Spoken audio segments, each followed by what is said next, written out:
आप सब? नींद तो नहीं आ रही? पक्का? बहुत बहुत खुशी हो रही है जयपुर आते हुए। आई एम हाफ राजस्थानी, मेरे पापा जयपुर को बिलोंग करते हैं और अब कार्टर एलोकेशन भी राजस्थान हुआ है, तो अब बस यहीं पे रहना है, यहीं पे काम करना है आप सबके लिए। तो आई थिंक अथर सर ने बहुत मोटिवेट किया, उसके पहले Chandramohan sir, Vipin sir and Sarneet ma'am. Civil services हम जब भी सोचते हैं तो बहुत सारी चीज़ें, अच्छा लाल बत्ती, अच्छा रुतबा है, अरे वाह, इतनी रिस्पेक्ट मिलेगी, एक ग्लैमर भी है,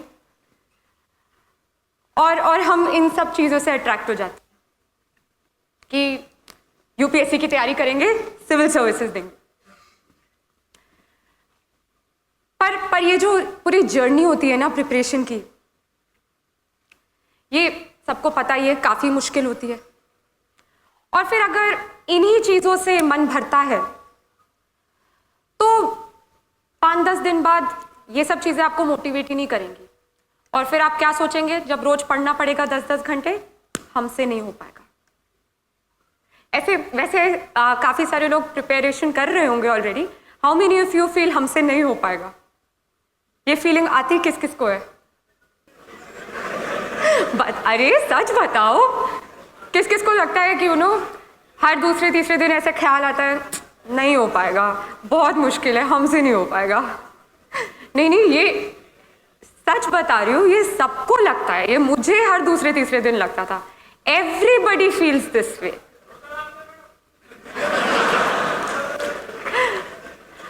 क्योंकि ये एग्जाम इतनी कॉम्पिटिटिव है, इसमें हर फील्ड से स्टूडेंट्स बैठते हैं, इतनी ज़्यादा पढ़ाई करनी पड़ती है। ये वाजिब है कि आपको हर दूसरे तीसरे दिन लगेगा कि बहुत मुश्किल।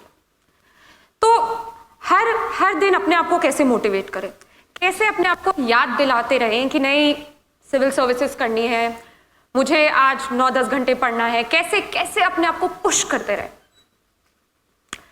वो तभी होगा अगर हम ये जो लाल बत्ती, रुतबा, इन सब से हटकर एक्चुअली जो ग्राउंड रियलिटी है कि सिविल सर्विस क्यों करना है, क्यों सिविल सर्वेंट बनना है, अगर वो एक्चुअली जो वो विजन है, अगर हम उस पर फोकस करें, तो ही हर सुबह आप उठेंगे और फिर से वो रूटीन फॉलो करेंगे 10-10 घंटे पढ़ने वाला।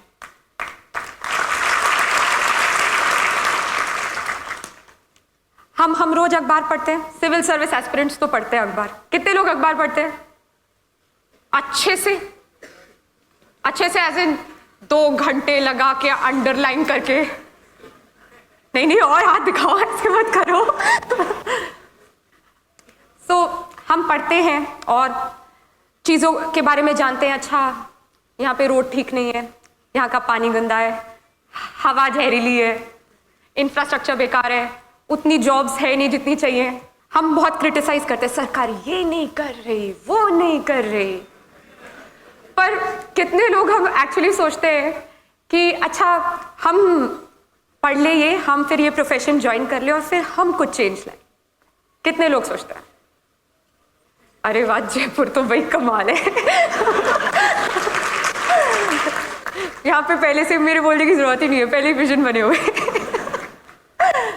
जी, सो अगर आप हर दिन जब अखबार पढ़ते हैं और इन सब मुद्दों पर सोच विचार करते हैं, तो फिर हर दिन आप मोटिवेटेड रहेंगे। अगर आप में वो चाहत है कि जब मैं सिलेक्ट होकर सिविल सर्वेंट बनूं, मैं कुछ बदलाव लाऊं अपने एंड पे, जो मैं क्रिटिसाइज करता रहता हूं, कंप्लेन करता रहता हूं, करती रहती हूं, अगर मैं सिलेक्ट होकर मैं कुछ चेंज ला सकूं, तो आप बिल्कुल सही रास्ते पे चल रहे हैं।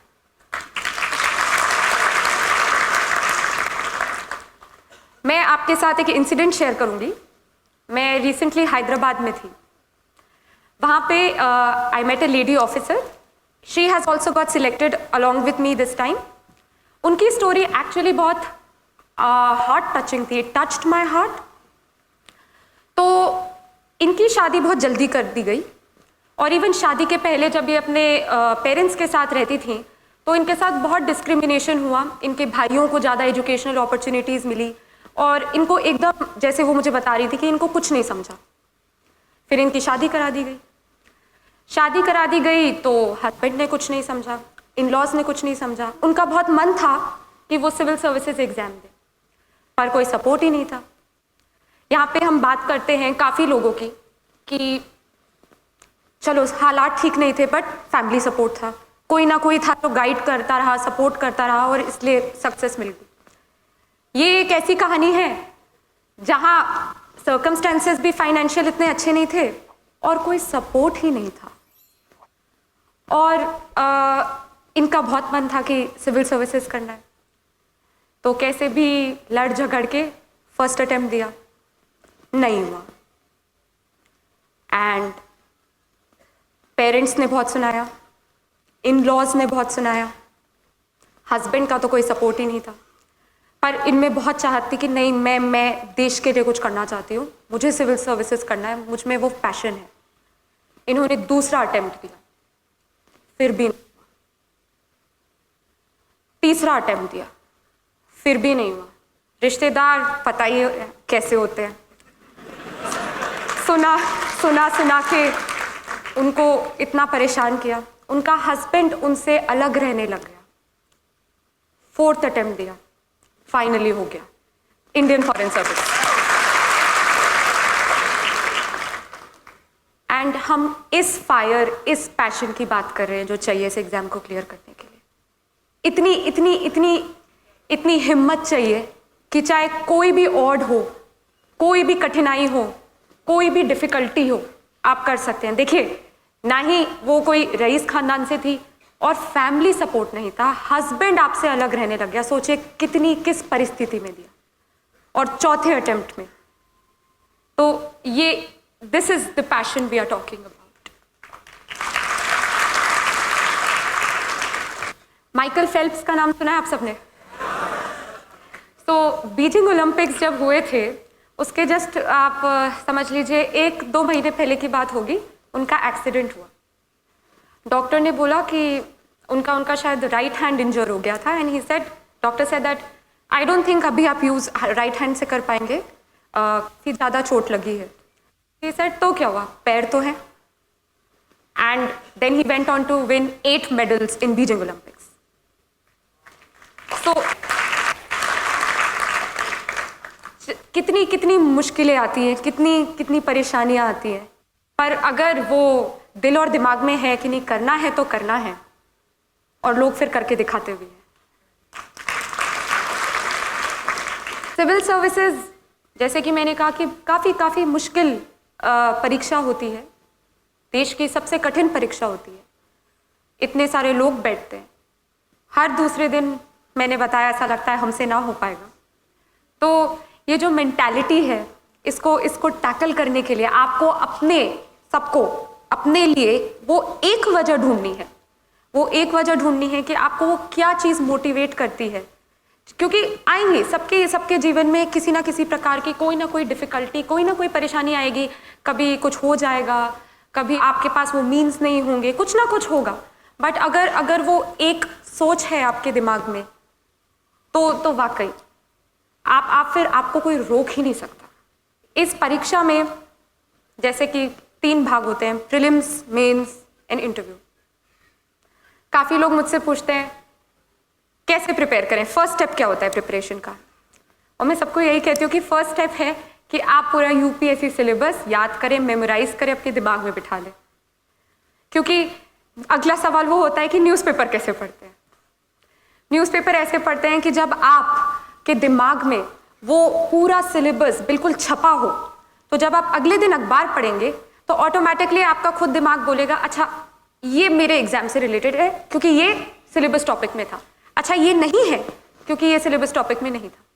तो सिलेबस याद करना बहुत ज़्यादा इंपॉर्टेंट है, क्योंकि वो आपको अपडेटेड रखेगा। कुछ भी आपके अराउंड हो रहा होगा, आप जब भी अखबार पढ़ेंगे, न्यूज़ देखेंगे, रेडियो पे कुछ सुनेंगे, इंस्टेंटली आप कनेक्ट करेंगे कि ये मेरे एग्जाम के लिए कैसे रेलेवेंट है।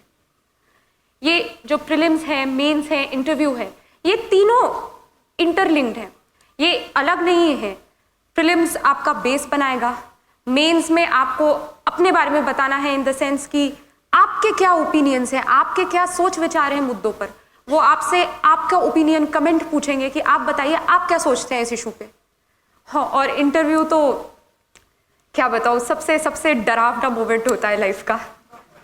यूपीएससी इंटरव्यू आपको वो अच्छी तरीके से हर तरीके से ग्रिल करेंगे।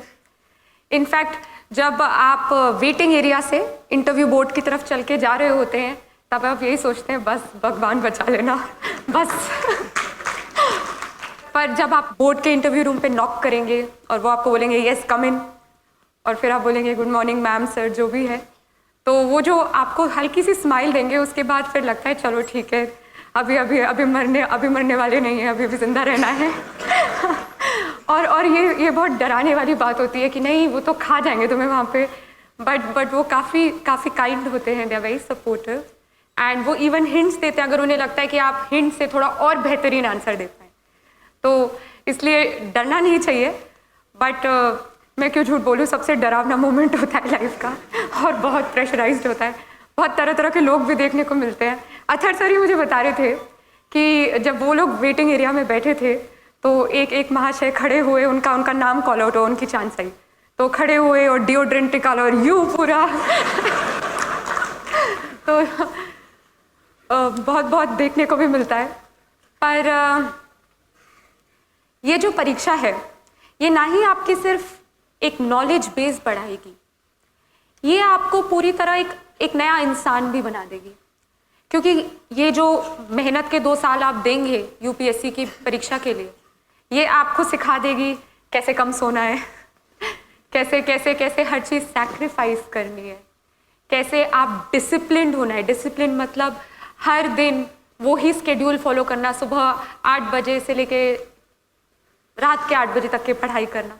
तो ये जो डिसिप्लिन है, कैसे सिंसेयर रहना, कैसे फोकस रहना, कैसे दोस्तों को मना करना भी आ जाएगा। लोग बोलेंगे चलो मूवी देखने, नहीं मुझे यूपीएससी की पढ़ाई करनी है।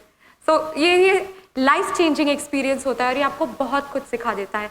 जो मुद्दे चल रहे हों आपके आसपास देश विदेश में, आप इतना पढ़ेंगे उन पे कि आपके ओपिनियंस बनने लग जाएंगे कि नहीं ये गलत है, ऐसा होना चाहिए, या ये सही है, ये बिल्कुल ठीक हो रहा है। तो ये इसको एक अपॉर्चुनिटी की तरह भी देखिएगा कि आप जब इस एग्ज़ाम के लिए पढ़ रहे हैं तो ना केवल आप सिर्फ अपनी नॉलेज बढ़ाएं बट अपने आप को एज अ पर्सन भी डेवलप करें। क्योंकि वो सिर्फ पढ़ाकू लोग नहीं चाहते, वो ऐसे लोग चाहते हैं जो आराम से अपनी दिल की बात व्यक्त कर पाए, जो एक लीडर बन के सारे सेक्शंस ऑफ सोसाइटी को साथ लेके आगे बढ़ पाए, जो बहुत कंपैशनेट हों, जो सेंसिटिव हों, जो भारतीय संस्कृति को समझते हों। तो ये एग्ज़ाम सिर्फ एक नॉलेज एक्वायरिंग एग्ज़ाम नहीं है, ये एग्ज़ाम आपको एज एन इंडिविजुअल भी चेंज करती है और आपको एक अपॉर्चुनिटी की तरह से देखना चाहिए कि आप कैसे एक बेहतर रिस्पॉन्सिबल सिटीजन बन पाए। तो ये पूरी फिलॉसफी है इस एग्ज़ाम की। अब अगर हम बात करें कि इस एग्ज़ाम में इतना डर लगता है, इतनी कंपटीशन है, हाँ है, बट अगर आप में वो सोच है, आप रेडी हैं कि नहीं मैं कल अगर मुझे कोई बर्थडे पार्टी में इनवाइट करे और मैं बना करके फिर भी पढ़ सकता हूँ, आप में वो सैक्रिफाइसिंग एबिलिटी आ गई है, तो फिर सीरियसली इस एग्ज़ाम में और कुछ चाहिए ही नहीं। इस एग्ज़ाम में चाहिए एक हार्ड वर्क, डेडिकेशन, सिंसेरिटी और आई थिंक सबसे ज़्यादा एक हैप्पी आउटलुक, एक पॉजिटिव आउटलुक। हम लोग सोचते हैं कि यूपीएससी की पढ़ाई बस कमरा बंद करके बैठना है, सुबह 4 बजे उठना है, भगवान की पूजा करनी है, ये है वो है, ये सब तो ठीक है, बट इससे ज़्यादा इम्पॉर्टेंट है कि आप एक बहुत ही पॉजिटिव पर्सन बने रहें पूरे वो 2 साल। पॉजिटिव इन द सेंस कि आप खुश मिजाज ही रहें। आप ये नहीं कि कमरा बंद कर दिया, सबसे नाता तोड़ दिया, सब फ़ोन वोन बंद कर दिया। हम नॉर्मल इंसान हैं, हमें भी एक आम इंसान की तरह बातचीत भी करनी है, पढ़ाई भी करना है और एक नॉर्मल बैलेंस्ड माइंड भी रखना है। तो मैं तो सबको यही कहती हूँ कि हर 15 दिन 1 दिन बाहर के लिए निकालिए, कहीं घूम के आइए, दोस्तों से मिलिए और पेरेंट्स से तो हर दिन बात करनी चाहिए, क्योंकि वो आपको कॉन्स्टेंटली बूस्ट करते रहेंगे, मोटिवेट करते रहेंगे कि जब भी आपको अच्छा ना लगे कि शायद नहीं हो पाएगा, शायद मैं उतना नहीं पढ़ पाऊंगी या पढ़ पाऊंगा, तो वो आपको हमेशा याद दिलाते रहेंगे कि नहीं, आप में वो काबिलियत है कि आप इस एग्जाम के लिए बैठ सकते हैं, आप में वो काबिलियत है कि आप एक अच्छे सिविल सर्वेंट बन सकते हैं। और खुदा ना खास्ता अगर ना भी हो सिविल सर्विसेज में, तो अगर वो सोच है कि मुझे कुछ करना है, तो आप किसी और तरीके से करेंगे। और वाकई अगर एक दरवाजा बंद होता है दूसरा खुलता है, और अगर एक चीज हासिल ना हो तो हमेशा याद रखिए भगवान ने आपके लिए और बेहतरीन चीज रखी है।